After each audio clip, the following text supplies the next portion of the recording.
Para las familias que sufren, los ideales de esperanza, oportunidades, soluciones y una vida diferente algunas veces se ven muy lejos de la realidad. Levanta propone una solución alternativa a lo que hasta hoy se ha oído con relación a la familia, matrimonio e hijos azotados por la violencia doméstica. Hoy proponemos un camino más alto, uno que levanta a los caídos y oprimidos, dando voz a quienes no la tienen. Y ahora con ustedes, Levanta.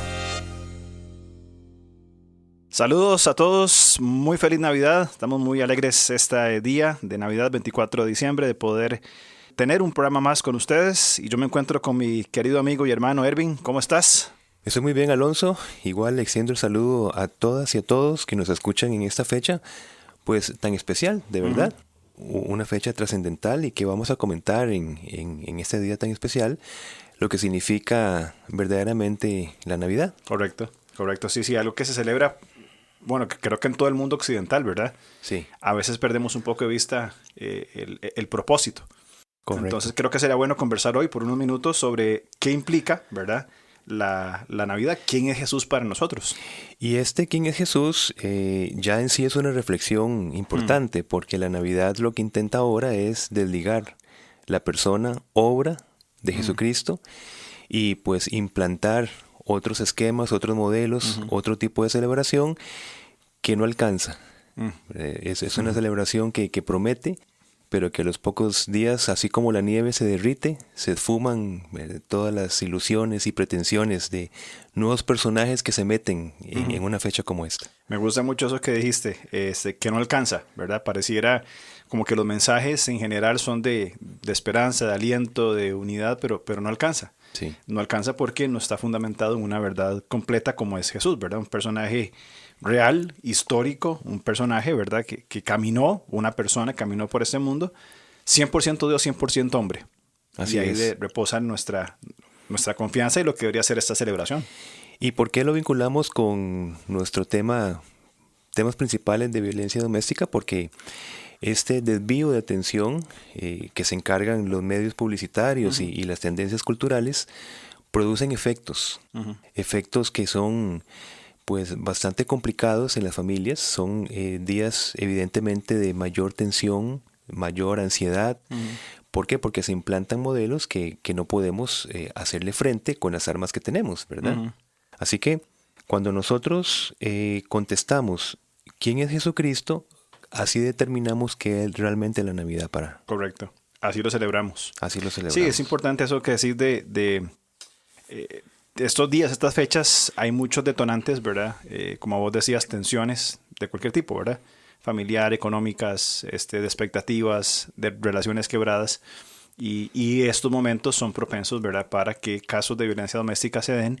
Y es ahí donde, centralizando a la persona de Jesús y la celebración en este día, ¿verdad?, como Navidad, pues cobre un sentido trascendental, ¿verdad? Y más allá, ¿verdad?, el materialismo, el consumismo, las tradiciones que son buenas, que son bonitas, pero no es el centro.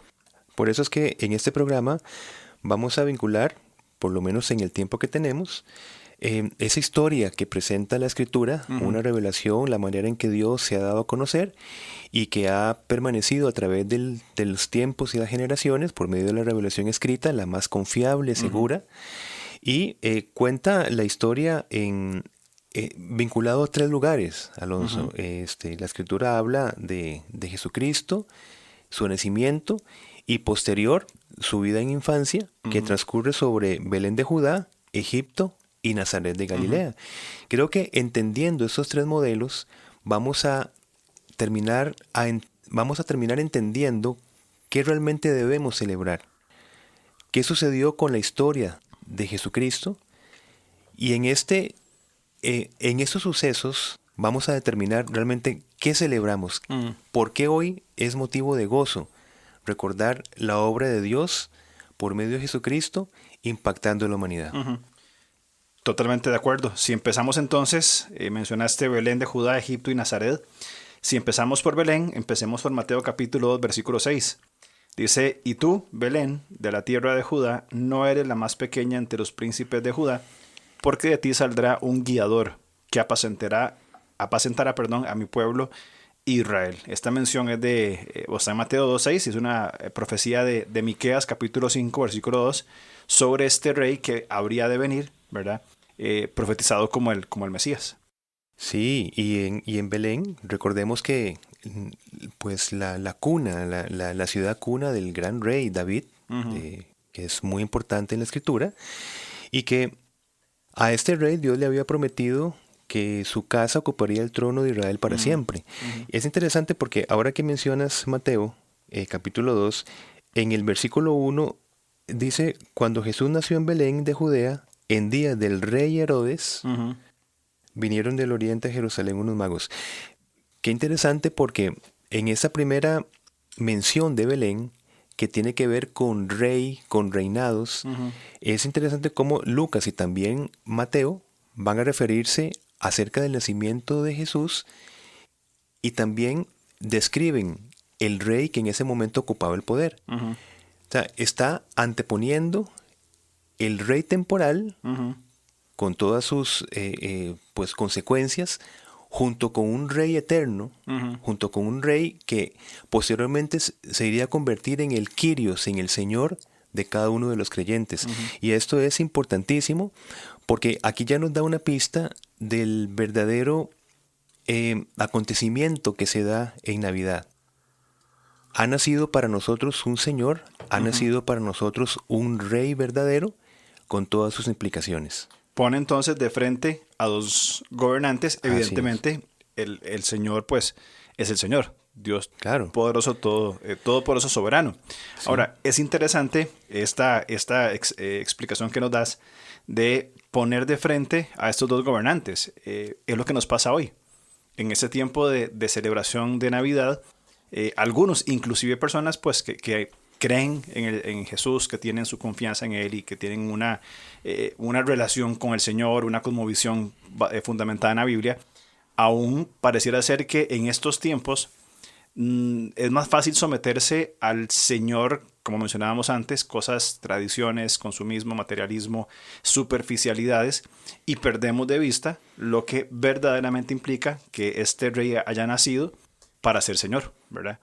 Entonces es interesante esa analogía con lo que mencionas del pasaje en Lucas, donde se colocan frente a frente, ¿verdad? Sí, Lucas dice, aconteció en aquellos días que se promulgó un decreto de Augusto César que todo el mundo fuese empadronado, en Lucas 2.1. Lo que estás mencionando, se pone frente a frente, digamos, no solamente un hecho histórico, mencionando a este gobernante Augusto César, sino en el sentido de que posteriormente se iba a desarrollar en la conciencia de todos los seguidores de Jesucristo esa proclamación de Jesús como el Rey, como el soberano, tomando en cuenta que todos estos, principalmente los gobernantes del primer siglo, se pensaban divinos. Correcto. Y se decían para ellos Salvador y Señor, entre muchísimos otros títulos de divinidad, y donde ciertamente las autoridades tienen que ser respetadas, como lo hemos hablado nosotros en diferentes programas, pero en ese momento no se oraba por la autoridad, sino se oraba a la autoridad, al gobernante. Y entonces, bueno, ¿qué estamos queriendo decir con este primer principio? Que para celebrar el nacimiento de Jesucristo, verdaderamente tenemos que celebrar que Él es nuestro Señor. Es un Señor que da libertad. Y creo que en este contexto de nuestro programa, en cuanto a la violencia doméstica, la libertad se torna una palabra muy importante. Muchas propuestas o algunas propuestas en contra de la violencia doméstica son buenas, son necesarias, han ayudado. El tema es que cuando hablamos de la libertad que Dios puede dar, es una libertad completa. Tanto de la víctima como el victimario pueden hallar una libertad justamente en este concepto. La Navidad o en cualquier momento del año, ¿verdad? Se celebra a Jesús como el Señor que da verdadera libertad, aún de la violencia, el abuso, el irrespeto a otra persona que es portadora de imagen y semejanza de Dios. Entonces, este es un Señor que nos liberta. Eso es lo que celebramos. Así es. Y esta libertad, Alonso, como bien sabemos, no nos exime de las diferentes situaciones, cotidianidades en todas las áreas. Inclusive no nos exime de estarnos exponiendo hacia ambientes violentos. Lo que sucede es que sí opera en el creyente, en el que se ha rendido al señorío de Jesucristo, una nueva capacitación, una nueva sabiduría que viene de lo alto, para ahora sí hacerle frente a las diferentes situaciones que tenemos, porque la vida siempre nos está exigiendo respuestas, y necesitamos una sabiduría que viene de Dios para poder responder adecuadamente frente a esas exigencias de la vida. Entonces podríamos decir que la libertad viene no para eximirnos de circunstancias, en el caso de nuestro contexto de violencia doméstica, sino para capacitarnos y saber cómo enfrentarlas. Así es un continuo caminar. Continuo. ¿Por qué? Porque estamos apuntando a la plena libertad. Pero en esta vida, claro, llena de obstáculos, se nos capacita para empezar a vivir previamente esa libertad que, repito, esperamos plenamente. Nos ha hecho libres Jesucristo, pero estamos todavía tendientes y somos todavía, pues llamémoslo así, esclavos del pecado. Correcto. Porque el pecado no termina con el creyente, sino que empezamos un proceso para empezar a avanzar por peldaños. Y esta libertad ya opera en el creyente, y repito y termino, con esa sabiduría que viene de lo alto. Hay muchas tendencias teológicas donde se habla de que si una persona viene a Cristo, va a ser libre de todo problema, no va a haber opresión, todo va a estar bien, todo se le va a solucionar, etc. Y eso no es bíblico. De hecho, hemos hablado vos y yo fuera de micrófonos, ¿verdad?, sobre la teología del sufrimiento, cómo sufrimos en este mundo. Y poner nuestra confianza en el Señor, y un día como hoy de Navidad, celebrar esa libertad no buscando estar exento de adversidades, porque eso es imposible, sino capacitados para sobreponernos a esas adversidades, sea cual sea, aún una tan complicada como los temas de violencia doméstica. Así que el primer punto, podríamos decir que la Navidad celebra esa capacitación que tenemos en Cristo para empezar a responder a las adversidades de la vida. Y esa es una gran celebración, sí, claro, Alonso. De verdad que es una gran celebración. No es esa temporalidad ilusoria de que todo está bien en la Nochebuena. Exacto. Y cuando uno se enfrenta a la realidad de los días posteriores, es donde uno encuentra ese desánimo y vuelve otra vez el ciclo de desilusión que empieza con el año hasta llegar a los nuevos anuncios, a las nuevas películas, donde todo es jojojo, y donde todo es alegría, y todo brilla. Pero claro, que brilla, pero brilla la luz de Cristo. Pero una luz de Cristo que nos compromete con unas nuevas capacidades para enfrentarnos a nuestra cotidianidad. Exactamente, totalmente de acuerdo, ¿verdad? Creo que celebrar esto es indispensable. Ahora, yo tengo una duda, tengo una pregunta existencial. ¿Qué celebran personas que no han puesto su confianza en Jesús? Sí. Es decir, es un día más, día libre, un día familia y ya está, ¿verdad? Sobre qué, y no es un afán de criticar, es una pregunta, pues, creo que válida, ¿verdad? Sí. Si no es Jesús y su obra y su capacitación a nosotros, ¿qué se celebra entonces? Y es que uno puede celebrar ilusiones. Alonso, yo por ejemplo puedo ilusionarme que soy un gran jugador de fútbol. Y de verdad que podría tener una alegría intrínseca y podría cerrar los ojos e imaginarme jugar en los mejores estadios, ¿verdad? Y puedo tener esa felicidad. Sí. Y que termina cuando yo abro los ojos y me pongo unos tacos de fútbol. Y sabemos qué es lo que pasa. Y sabemos qué es lo que sucede. Entonces, lo que quiero decir es que sí es posible en la existencia humana tener ilusiones que nos lleven a estados de euforia, pero son estados que, como está escrito en la Biblia, son fuentes rotas. Vanidades. Vanidad de vanidades, temporalidades que realmente no nos ayudan a enfrentarnos con la realidad. Con la realidad. Sí, son castillos en el aire, castillos de arena que en un momento desaparecen. Así es. Muy bien. ¿Y qué sobre Egipto? Ya hablamos de Belén. ¿Qué de Egipto? Bueno, aquí para Egipto tenemos que hablar de la historia judía, definitivamente, donde Egipto era pues el gran país de esclavitud, ¿verdad? Entonces, creo que esa palabra esclavitud es importante porque se menciona el hecho de que Jesucristo cuando nace va para Egipto con su familia y queda allí. ¿Por qué Egipto? Porque había sido de Egipto que Dios les había liberado a los judíos con su mano poderosa. Es un recuerdo extraordinario en la historia judía. Ahora, ¿qué representaría entonces Egipto para esas personas? Podríamos pensar en dos vías. Esclavitud, como ya lo mencionaste. Sí. Y también podríamos considerar una opresión donde la humanidad se encuentra, ¿verdad? Esa esclavitud, esa opresión, esa tiranía, de la cual el Señor Jesús, como un nuevo Moisés, va a conducir entonces a su pueblo hacia la tierra prometida. Es necesario sacar de esas tinieblas ante esta opresión. Muy bien, sí, no, y es que en las figuras del Éxodo, vemos que en general, pues, el Antiguo Testamento apunta a Jesucristo, no en todos sus relatos, ¿verdad? Pero sí en la mayoría de relatos apunta a la persona de Jesucristo, y hay unos modelos bellísimos, ¿verdad? Por ejemplo, Jesús es nuestro Cordero Pascual.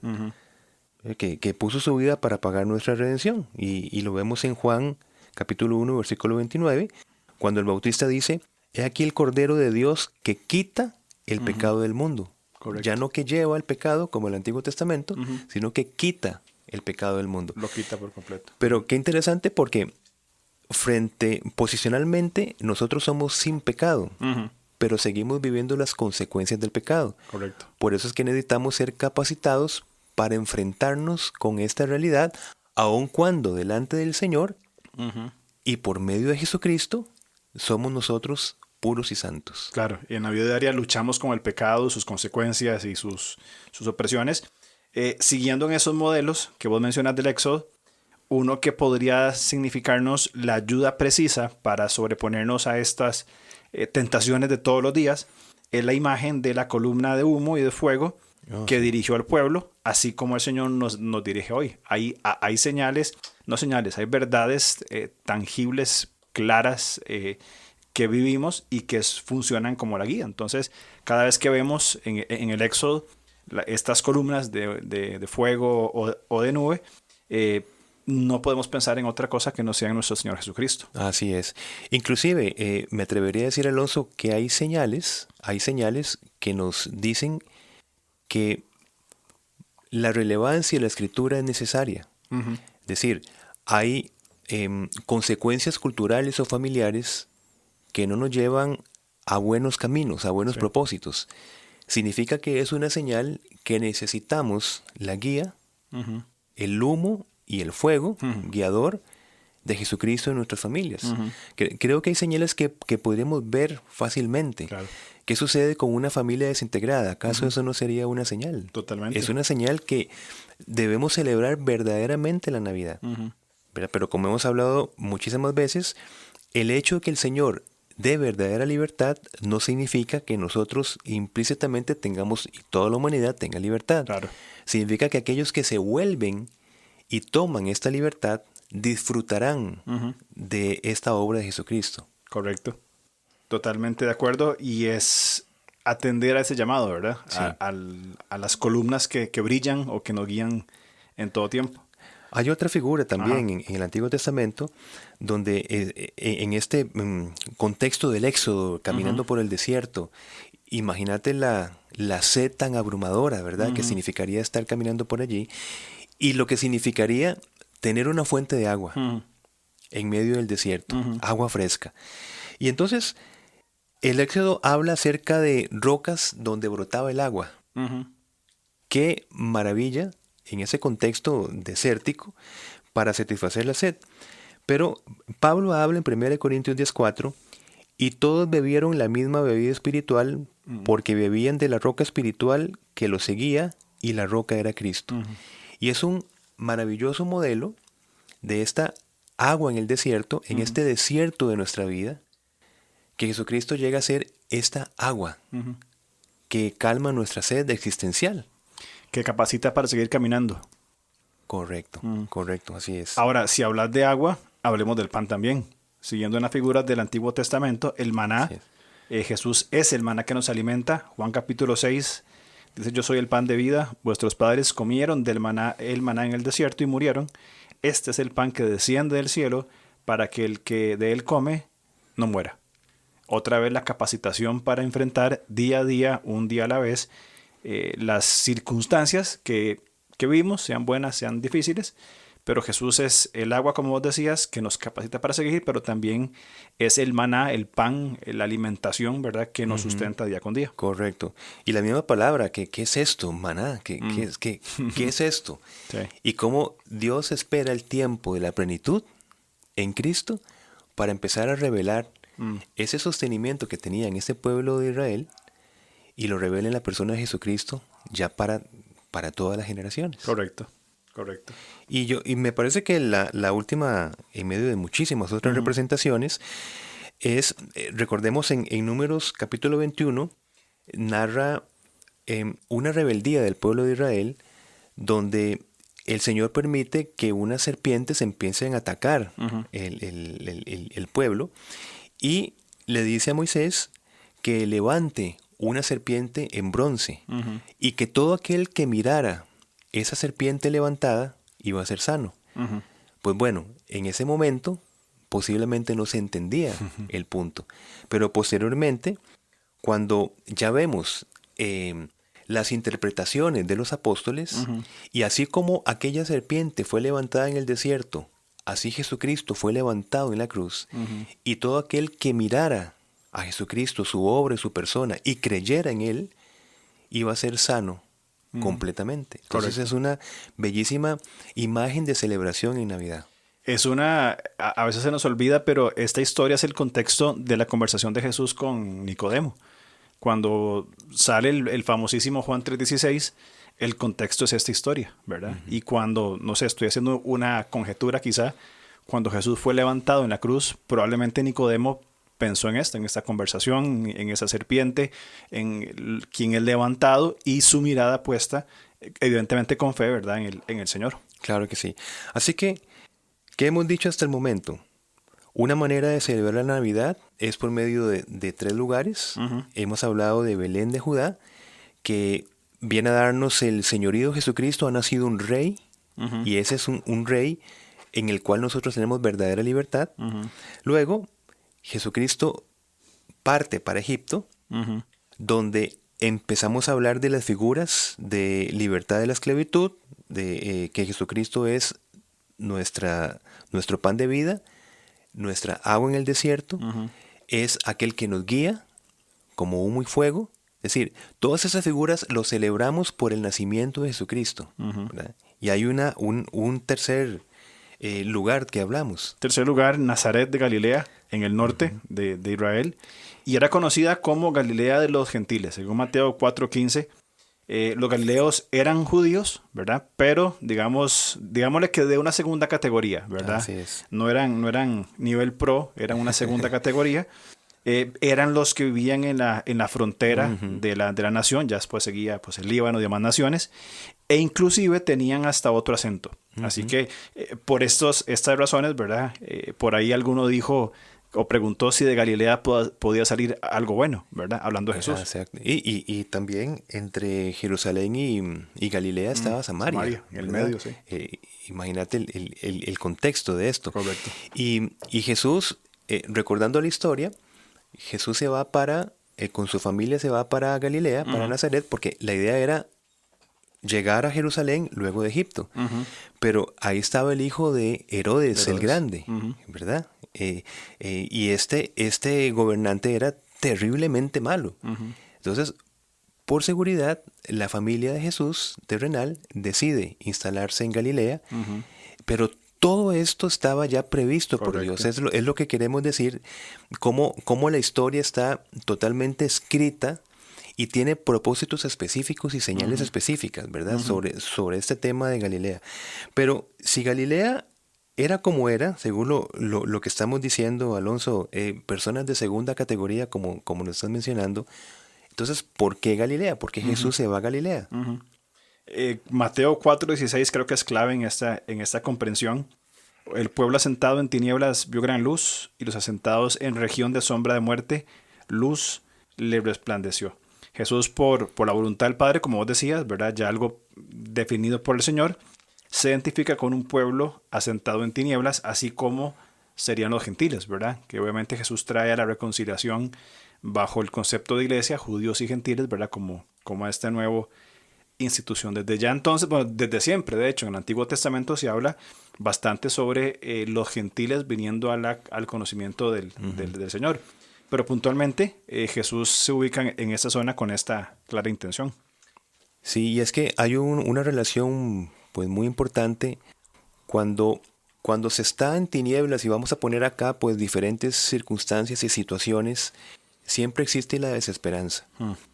El hecho de que nuestra familia no va a ver luz, no va a saber cómo salir de una situación específica, un matrimonio no va a saber cómo salir de una situación en particular, relación padres e hijos, etcétera, asentados en tinieblas. Pero cuando viene la luz de Jesucristo y por una voluntad del Padre Jesús va a Galilea, da esa esperanza de que toda situación en Cristo puede ser revertida.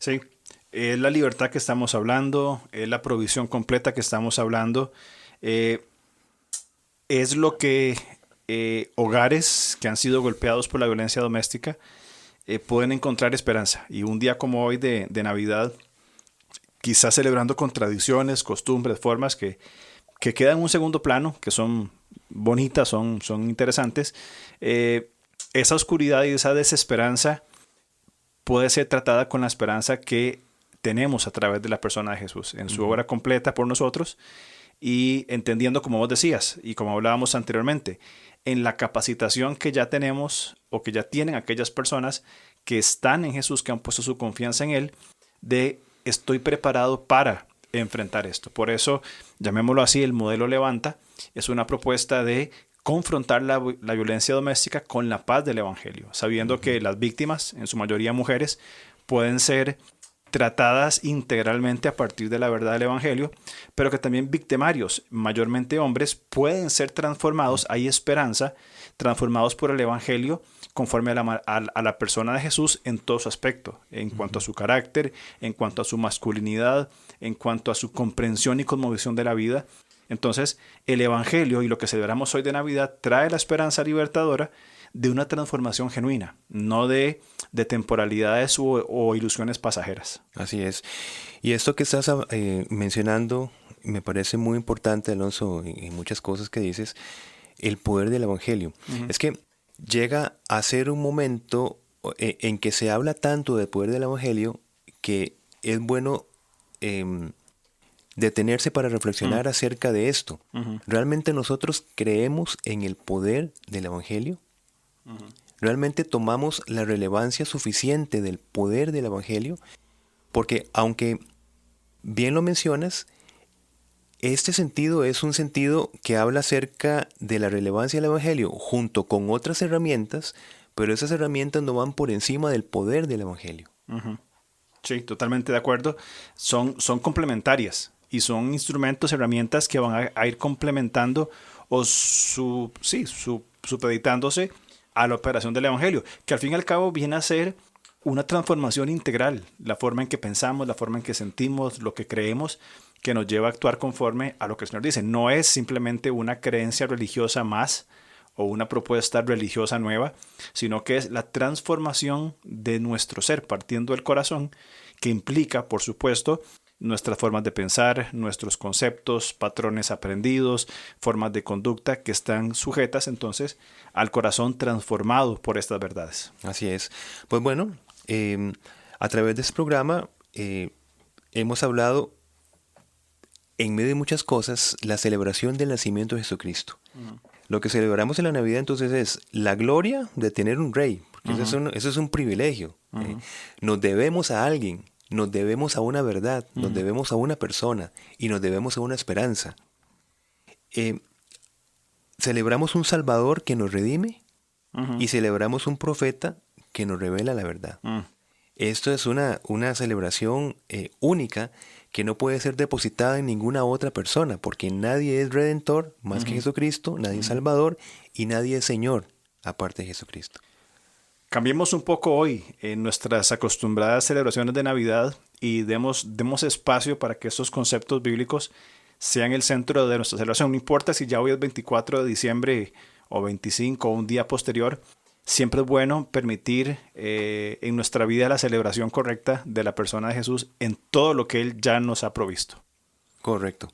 Pues bueno, estimadas y estimados, les deseamos de verdad que la luz del Evangelio brille, les dé esperanza a cada uno de ustedes en sus hogares, en sus familias, porque todo esto sería en vano hablar de la Navidad sin un verdadero sentido de la persona que por voluntad del Padre ha venido a redimirnos y a darnos vida eterna. Correcto, que pasen una muy linda celebración y recordar que el Evangelio transforma nuestra vida de forma completa y eso es lo que celebramos hoy. Correcto. Un gusto verte, mi amigo. Igualmente. Que pasen muy bien. Nos vemos la otra semana si Dios quiere. Nos vemos. El otro año. Próximo año.